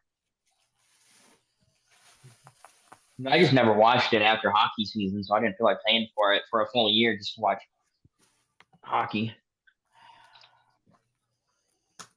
I do check out the baseball as well, and college basketball. So I gotcha. Fair enough. You get the idea. Yeah, I get the idea. Good. Oh my god, what'd you do to that poor turkey? You chew it in your butt. Cleveland's up 10-3 over Pittsburgh in the second quarter. Oh wow! You reading that right? Third quarter. Yes. Oh, they're going into the second half. They're going into the second half. Yeah. Come on, Pittsburgh. Second half. That's a fan base.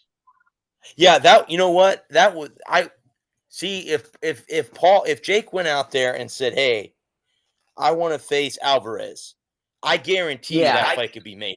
You know how much money would be? Oh, they'd be rolling in money. Both of those boxers would be. Absolutely. I want to fight. I want to fight him. Canelo's got a TV contract with who? HBO or with is it DAZN or whatever that network Something like that, yeah. Covers boxing. Yeah, because HBO doesn't do boxing anymore. Okay, they don't. Okay, they don't do H. Okay. Jackasses. Well, what happened to Jim Lampley? Did he retire or is he calling boxing? No, I think Lampley's with that network. But then again, he is getting up there now in age too. So yeah, he is close to 80 years old. He's the voice of boxing. I mean, he was the voice of boxing for so many decades. Yeah, he was one of the best. If my not favorite, the best. I'll give you that. Yeah. My favorite is Joe Tessitore. Oh, he's UFC, is he not? He's on WWE Monday Night Raw. Oh, he's Raw. Okay, which will be on Amazon starting in a month or two, right? January. On Amazon. January. Yeah. Yeah. Okay, that didn't work. And I wouldn't be surprised if they don't get SmackDown moved before the end of next year or at the end of 2025. I don't know when the contract works because they just signed a new deal to move back to USA Network. Well, it's Ted Turner. I think USA's Ted Turner. Maybe that's NBC. No, that's CBS. Oh, CBS. Yeah. Okay. TBS is Ted Turner. USA belongs to NBC. NBC. Okay. NBC Universal, right? Right. Well, they used to be part of CBS at one time, but that broke up and again NBC pitched in. Don't forget we're talking in the 90s now. Like I said, if somehow he can get Alvarez to fight him, oh my God, those papers through the roof. Sure. Through the roof. You'd be those numbers will be outstanding. $700 million in pay-per-view alone. Maybe $1 billion alone just in pay-per-view. Because everybody would be, whether you're going to a bar or you're meeting up with somebody to watch it at their house or whatever, or even if you're watching it on your streaming it on your phone or your laptop or whatever, Yeah. there would be shit ton No, of they'll lose. revenue. Yeah, they'll lose some pay-per-views. I mean, Especially if Netflix can get it figured out. yeah. Mhm. Well, this is what I think this is like the second or third sporting event that Netflix has hosted. So I they're think getting so. there. They're starting to Yeah. get the ball rolling in a way. On that network. Okay, Alvarez is 31. 31. Or Okay. Canales. You know, Sorry, it's kind of Canales is middle age for a 31. boxer. But he's okay. Canales, that fight won't happen. He won't fight Canales. That would not be a fair fight. I don't want to fight him, but he is also a professional boxer, and I am not. Cleveland. So Carlo, triple C probably won't happen because he's only 5'3". So I don't see a way for them to make that fight happen.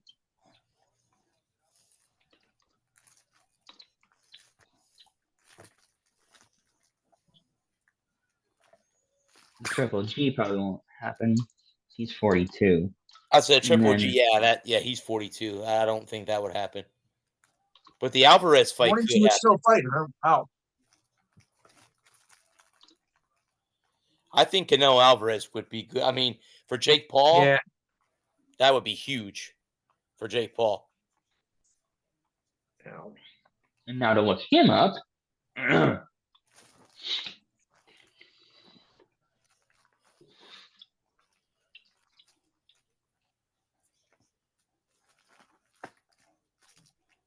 Okay. But how do I spell it right?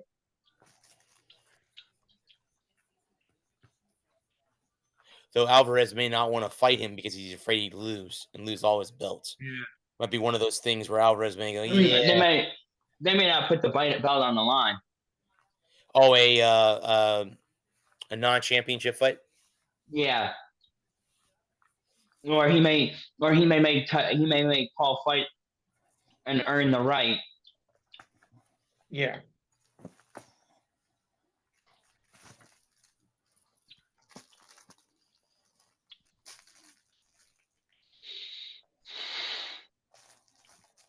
There we go. It helps if you spell it right, you know? Mm-hmm. Okay, yeah. 34. Now that's a fight that I could see realistically happening. Yeah. Yeah. Because how old is Jake? Is he late 20s? Jake's 20. He'll be 28. Okay. I think he'll be 28 in December.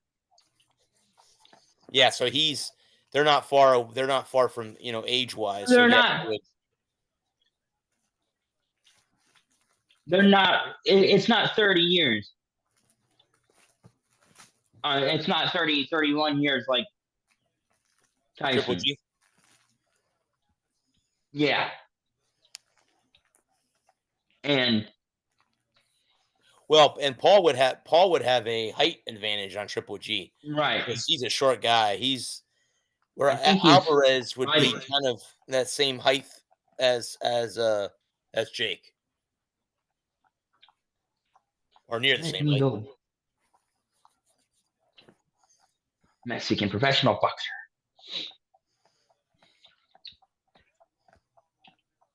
Yeah, boxing is huge in Mexico. Oh yeah. Okay, so Canelo has a decided height disadvantage.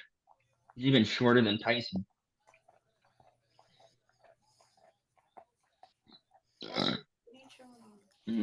And Tyson wasn't exactly tall.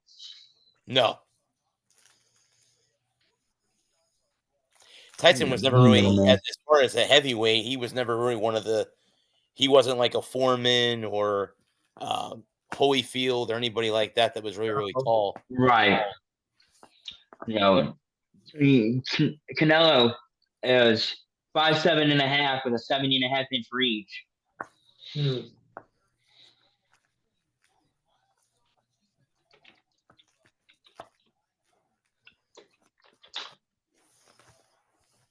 Let me quick. And so when it comes to making fights, I don't know if it would be a smart fight for Canelo Yeah. to take that fight, because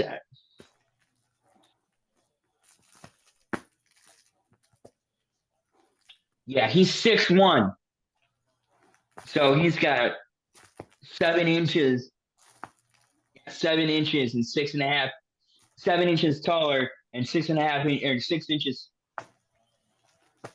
6 inch reach advantage. Right. So, and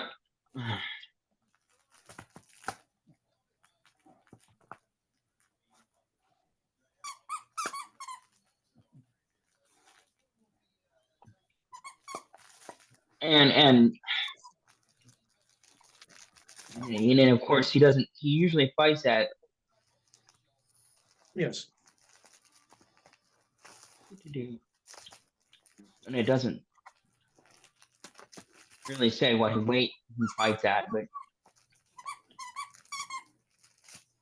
usually he fights at cruiserweight.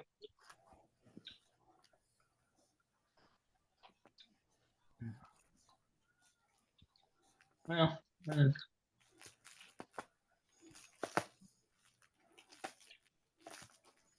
What a mess.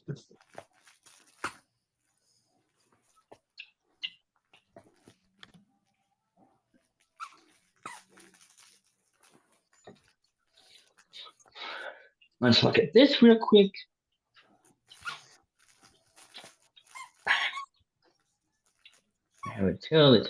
So Paul came in at 227 for the Tyson fight. And then if we go back and we look at, let's look at it doesn't have a, let's look at the Nate Diaz fight real quick.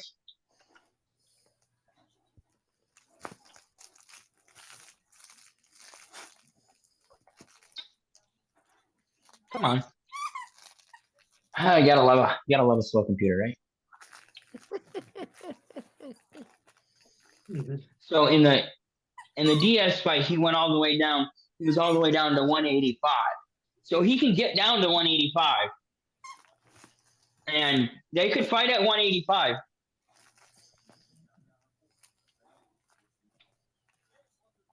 And I think that would be a great fight. Yeah. Canelo, Alvarez, and Paul at 185. Or Yeah, you could. I think, like you said earlier, I think Canelo would probably make him go through somebody first, and then he said, "Hey, at least one guy.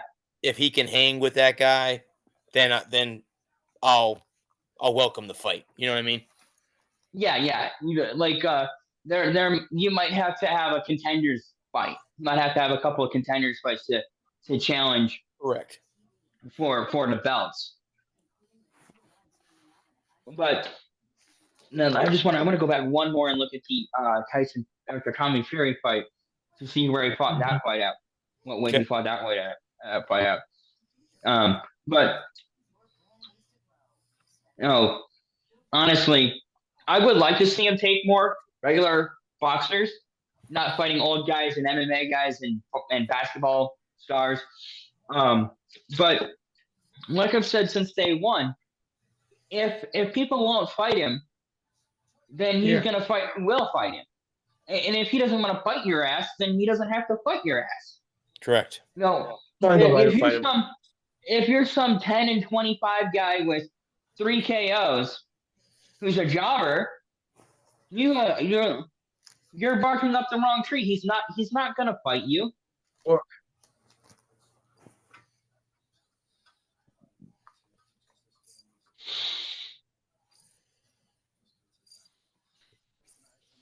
So honestly, I would like to see Paul fight more traditional fighters, guys that are in their early 30s that have a 10-year track record, that have been fighting since they were, 20, 25. And and the thing that impressed me the most about Tyson not Tyson, sorry, Paul Friday night last week was just how calm and confident he was in the ring. He looked like he belonged. He looked like he knew what he was doing. In his early fights, he was doing that slap fighting thing that a lot of guys that don't know what the hell they're doing do. He had control of his punches. He had good footwork. He was able to lean in and execute that right hand, the right hand cross. Actually, this. He was able to work that right cross and box. And that's the problem, is that people didn't want a boxing match. They didn't want him to go out there and fight a technically smart, sound fight. They wanted Tyson to turn the clock back to 1989 and embarrass Jake and make him pee his pants. That's really what they want. They wanted Jake to be they wanted Tyson to knock his block off and make him piss his pants, and that just wasn't gonna happen. And you were right about that last week, Lou, when we were previewing the fight here, is that Tyson's old. You said it. You said it. Tyson's an old guy.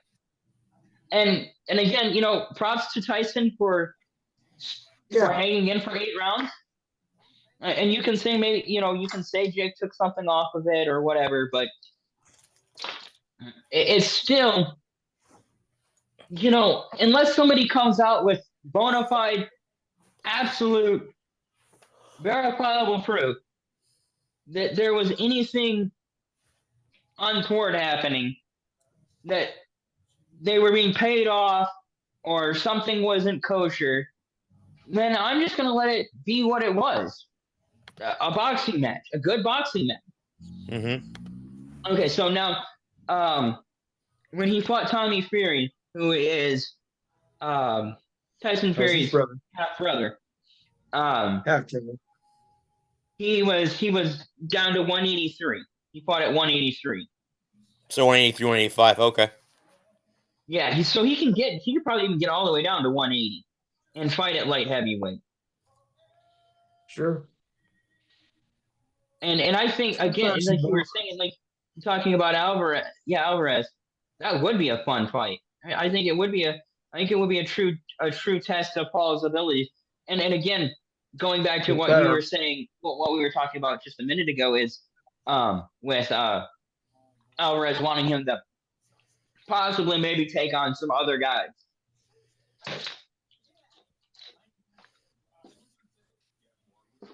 Yeah. Before they make that fight. Guys, do you want to leave it there and call it a show? Yeah. I'm good with that. I thought this was great. Lou, do you want to go ahead and talk about your show? All right, let's go. Why does fight suck? No, sorry. All right, the Enhanced Sports Show, Saturday 4 to 6 Eastern Time. Number, of course, is 512-543-4662. This week we're going to be covering the baseball awards. We'll try to cover as many as I possibly can. We'll also recap the WNBA draft lottery, which was announced on Tuesday, because I know there's some followers in my crowd that do follow that. It's true. Of course, we'll keep our tabs on the college football playoff races. Your thoughts on Week 11 of the NFL? You got at least one, guys. Come on. NBA, NHL, and of course WWE and UFC reports. Also, of course, your thoughts and comments. This week is the ridiculous sign of the week, sports trivia, and I'll take the Thanksgiving thoughts, since Thanksgiving is only a week away. So, so if you got anything you want to what you're thankful for or wish anybody happy Thanksgiving, please do so. It's one of the shows of the year that we always like to do as mentors since I took over as host. So if you got time between 4 and 6 on Saturday, call 512-543-4662. Once again, 512-543-4662 on Saturday between 4 to 6 p.m. That's Eastern Time. Some people seem to forget that. We'll probably guys be off next week because of the holidays. So we'll be back on the 5th. But I gotta say, guys, the last 2 weeks, I think it's been pretty badass. The OG crew here. Oh yeah, the last 2 weeks for the crew. The last 3 weeks, the last 3 shows have been good. Yeah, when Nicole. Everyone out there, have a good holiday. If you celebrate Thanksgiving, happy Thanksgiving to everybody out there that celebrates. I will see you gentlemen in 2 weeks. Thank the women of our men and women of our armed services and our first responders. Thank you for doing what you do. We would not be doing this without you. Thanks to our sponsors and our networks as well. I will see you guys in a couple weeks. Until then, peace. Good night, folks. Jesus. Boy, that feels a mess out there.